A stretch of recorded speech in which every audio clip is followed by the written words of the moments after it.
कल हम सब लोगों ने करंट अफेयर्स के टॉपिक के तहत कुछ संवैधानिक मुद्दे, कुछ क्या एक ही मुद्दा डिस्कस हुआ था, और वो मुद्दा था विधायी जो हमारे निकाय हैं उसमें आरक्षण।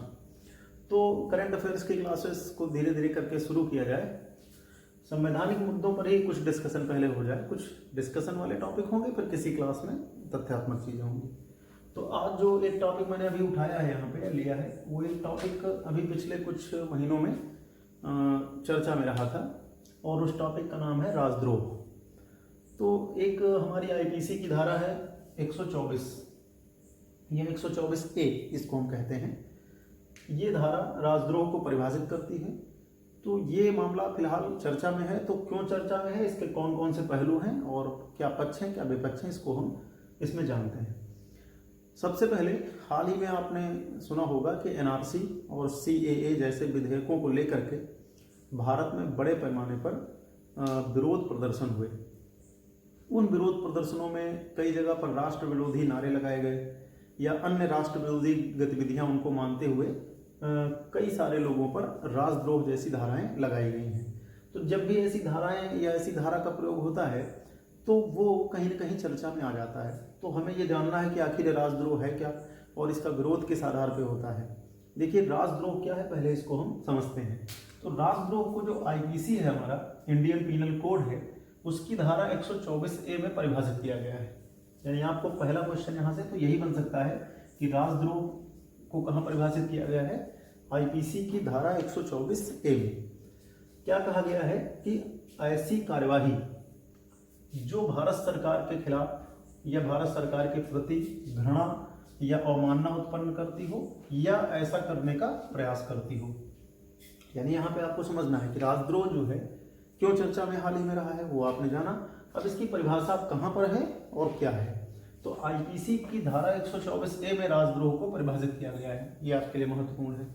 और इसमें क्या बताया गया है कि ऐसी कार्यवाही जो भारत सरकार के प्रति घृणा या अवमानना उत्पन्न करती हो या ऐसा करने का प्रयास करती हो, उसको राजद्रोह माना जाएगा। अब प्रश्न उठता है कि ये कानून आया कहाँ से है। तो ये कानून, इस कानून का मसौदा या ड्राफ्ट टीबी मैकाले द्वारा बनाया गया था। मैकाले का नाम आप पहले सुन चुके हैं, विधि सदस्य के रूप में भारत में ये आए थे। तो टीबी मैकाले द्वारा इस धारा 124 यानी राजद्रोह की धारा का प्रारूप बनाया गया था और बाद में इसको आईपीसी में शामिल किया गया। तत्कालीन समय में इसको आईपीसी में शामिल करने का कारण था कि अंग्रेजी साम्राज्य या अंग्रेजी जो सरकार है उसके खिलाफ लोगों के किसी भी प्रकार के क्रांति को या अवमानना को रोकना। तो अब भारत में अभी भी इसका प्रयोग अनवरत जारी रहता है, समय समय पर यह धारा चर्चा में आती है। तो जो उदारवादी या उदार लोकतांत्रिक परंपरा से संबंधित लोग हैं वो इस धारा का इस आधार पर विरोध करते हैं कि ये धारा खास करके विरोध के अधिकार को सीमित करती है। दूसरा, उनका मत है कि इस धारा का मनमाना प्रयोग किया जा सकता है, इस धारा का प्रयोग करके अभिव्यक्ति की आज़ादी पर प्रहार किया जा सकता है।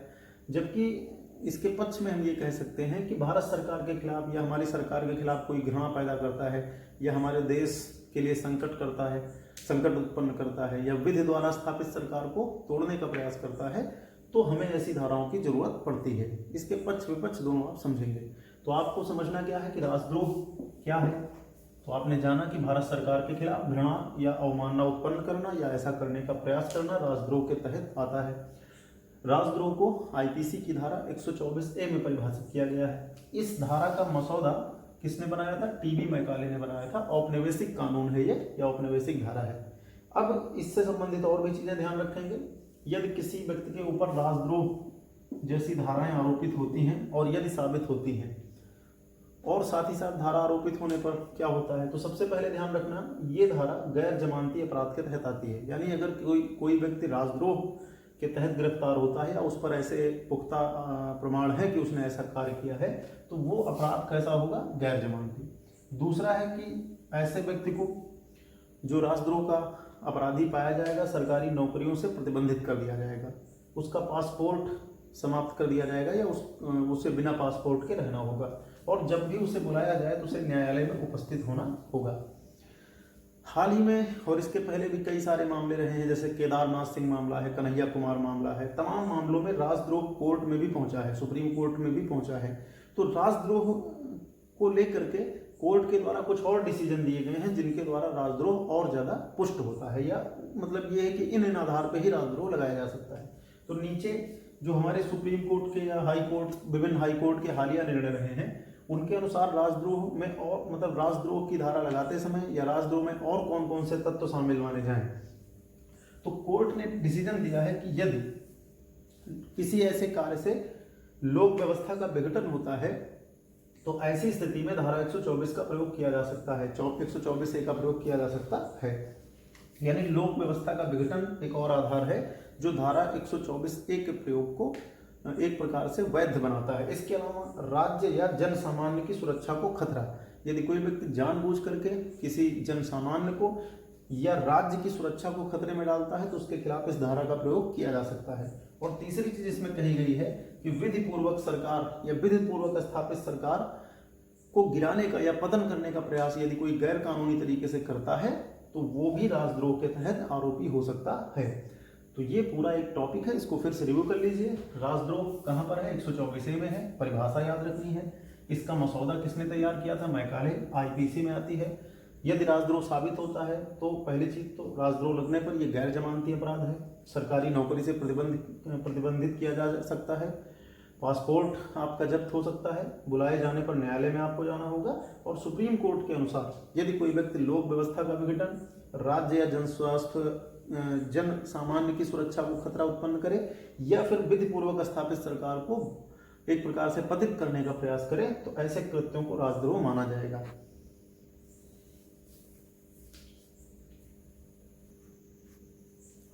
तो दूसरा मुद्दा यहाँ पर डिस्कस करते हैं। राजद्रोह के मुद्दे के बाद एक और मुद्दा पिछले कुछ महीनों में बहुत चर्चा में रहा है, और ये मुद्दा क्या है कि इंटरनेट को एक मौलिक अधिकार के रूप में सुप्रीम कोर्ट द्वारा मान्यता दी गई है।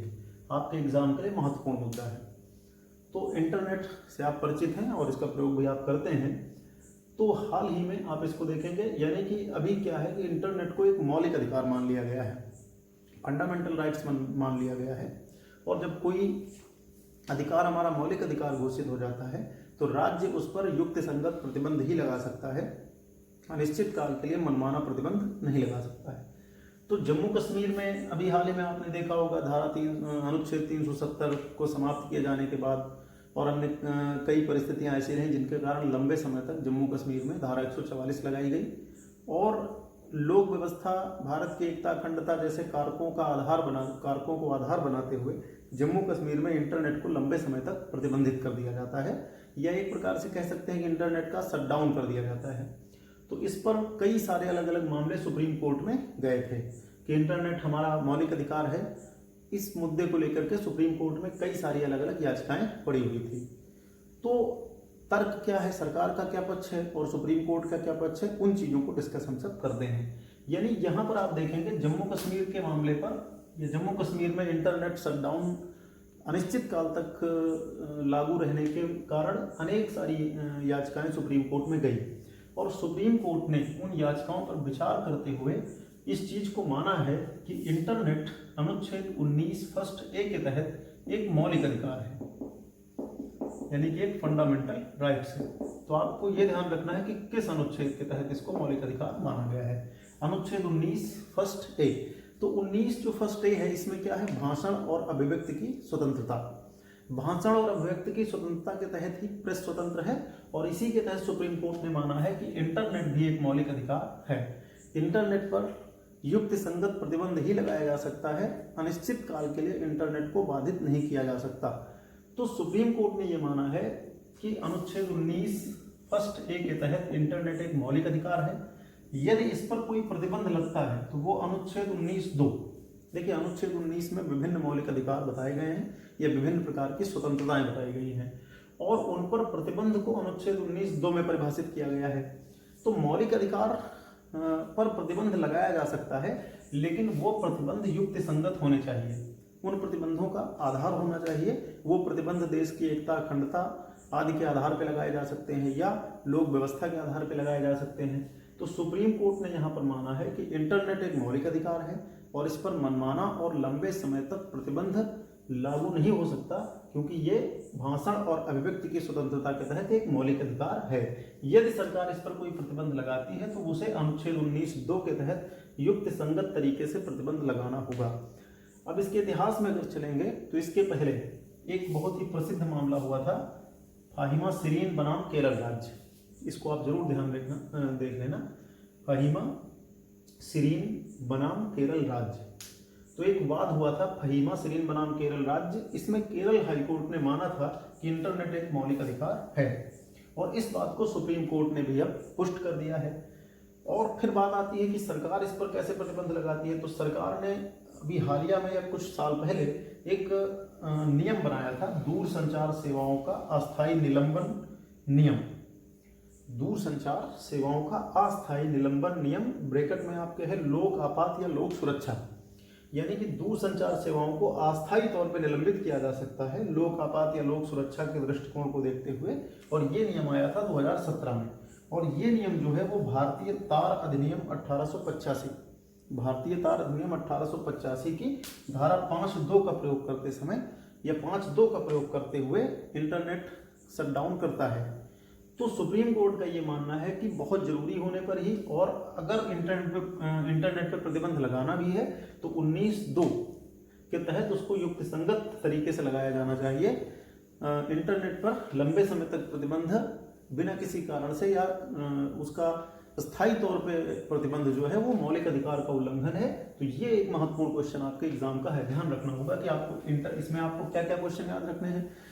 इंटरनेट को मौलिक अधिकार सुप्रीम कोर्ट ने माना है, फाहिमा शिरीन बनाम केरल राज्य में भी माना गया था, किस अनुच्छेद के तहत माना गया है और किस अनुच्छेद के तहत उस पर प्रतिबंध हो सकता है, भारत सरकार किस नियम के तहत इंटरनेट पर प्रतिबंध लगाती है और इसका आधार क्या है। तो भारतीय तार अधिनियम 1885 धारा 5(2), इसके आधार पर ही दूरसंचार सेवाओं का अस्थायी निलंबन नियम 2017 बना था।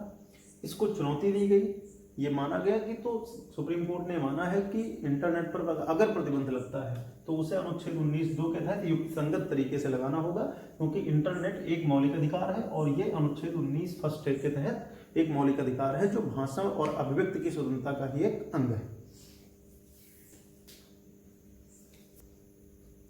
तो आज के टॉपिक का तीसरा जो मुद्दा है इसको भी देख लिया जाए। तीसरा मुद्दा है, आपने अभी हाल ही में सुना होगा कि एक EWS का वर्ग बनाया गया है, यानी जो आर्थिक रूप से कमजोर वर्ग हैं उनके लिए संविधान में आरक्षण का प्रावधान किया गया है। तो ये मामला थोड़ा पुराना है, इसके लिए 103वां संविधान संशोधन अधिनियम 2019 आया था, आपने पढ़ा होगा। आर्थिक रूप से कमजोर वर्ग को आरक्षण देने के लिए भारतीय संविधान में संविधान संशोधन अधिनियम 103वां और मतलब अधिनियमित किया गया है और इसके लिए विधेयक जो आया था वो 124वां था। तो ये तथ्यात्मक चीजें आप ध्यान रखना, 103वां संविधान संशोधन विधेयक है और 124वां हमारा 103वां संविधान संशोधन अधिनियम है और 124वां संविधान संशोधन हमारा विधेयक है। तो ये अधिनियम भारत सरकार को यह संविधान में एक संशोधन करता है कि आर्थिक रूप से जो पिछड़ा वर्ग है उसको 10% आरक्षण दिया जाएगा। कहाँ पर दिया जाएगा और इसमें कौन से मुद्दे हैं। अब हाल ही में ये मुद्दा क्यों उभरा है, हाल ही में सुप्रीम कोर्ट में केंद्र सरकार ने एक जवाब दाखिल किया है जिसमें उसने माना है कि राज्यों या राज्य सरकारों पर EWS बाध्यकारी नहीं है, यानी कि कोई राज्य सरकार यदि इसको देना चाहे तो दे या देना चाहे ना देना चाहे तो ना दे। केंद्र सरकार का ये मानना है या उसने सुप्रीम कोर्ट में ये बताया है कि राज्य सरकारों की आरक्षण नीति बनाने में केंद्र का कोई हस्तक्षेप नहीं है, इसलिए जो EWS है वो राज्य सरकारों पर बाध्यकारी नहीं है।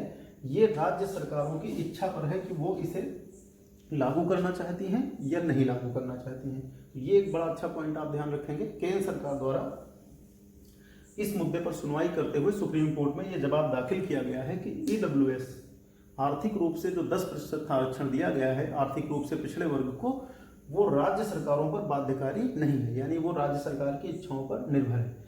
तो इससे संबंधित मुद्दे आप ध्यान रखना, 103वां संविधान संशोधन अधिनियम, 124वां संविधान संशोधन विधेयक। और इसके अलावा इसमें संशोधन क्या किए गए हैं, इसमें संशोधन किए गए हैं, एक नया नया अनुच्छेद जोड़ा गया है 15(6) और एक जोड़ा गया है 16(6). 15(6) कहता है कि सरकार EWS यानी कि आर्थिक रूप से पिछड़े वर्ग के लिए विशेष प्रावधान कर सकती है, शिक्षण संस्थाओं में आरक्षण की व्यवस्था कर सकती है, ये आरक्षण सरकारी शिक्षण संस्थानों के साथ साथ निजी शिक्षण संस्थानों पर भी लागू हो सकता है। हाँ, एक चीज ध्यान रखना, ये आरक्षण अल्पसंख्यक संस्थानों पर लागू नहीं होगा। यानी जो अनुच्छेद 30 के तहत हमारे अल्पसंख्यक संस्थान स्थापित होते हैं उन पर या उन शिक्षण संस्थाओं में प्रवेश में 10% EWS आरक्षण लागू नहीं होगा। तो ये आपको ध्यान में रखना है। यानी कि एक 15/6 जोड़ा गया है और दूसरा क्या जोड़ा गया है, 16/6। इसमें कहा गया है कि सरकारी नौकरियों में इस वर्ग के लिए, आर्थिक रूप से पिछड़े वर्ग के लिए 10% आरक्षण का प्रावधान किया जाएगा। साथ ही साथ इसमें यह भी बताया गया है कि ये जो आरक्षण होगा ये SC ST OBC आरक्षण से इतर होगा। और ये इंदिरा साहिनी मामला एक जरूरी यहाँ पर ध्यान रखना। इंदिरा साहिनी मामला एक हुआ था। इंदिरा साहिनी मामले में सुनवाई करते हुए सुप्रीम कोर्ट ने ये कहा था कि आरक्षण की अधिकतम सीमा 50% से ज्यादा नहीं होगी। तो ये उस मामले में या उस 50% सीमा के अतिरिक्त है। यानी कि SC ST और OBC को जो आरक्षण हमारे संविधान में दिया गया है उसके अतिरिक्त ये आर्थिक रूप से पिछड़े वर्ग के लिए आरक्षण है। तो इस मुद्दे को भी आप पूरा ध्यान में रखें।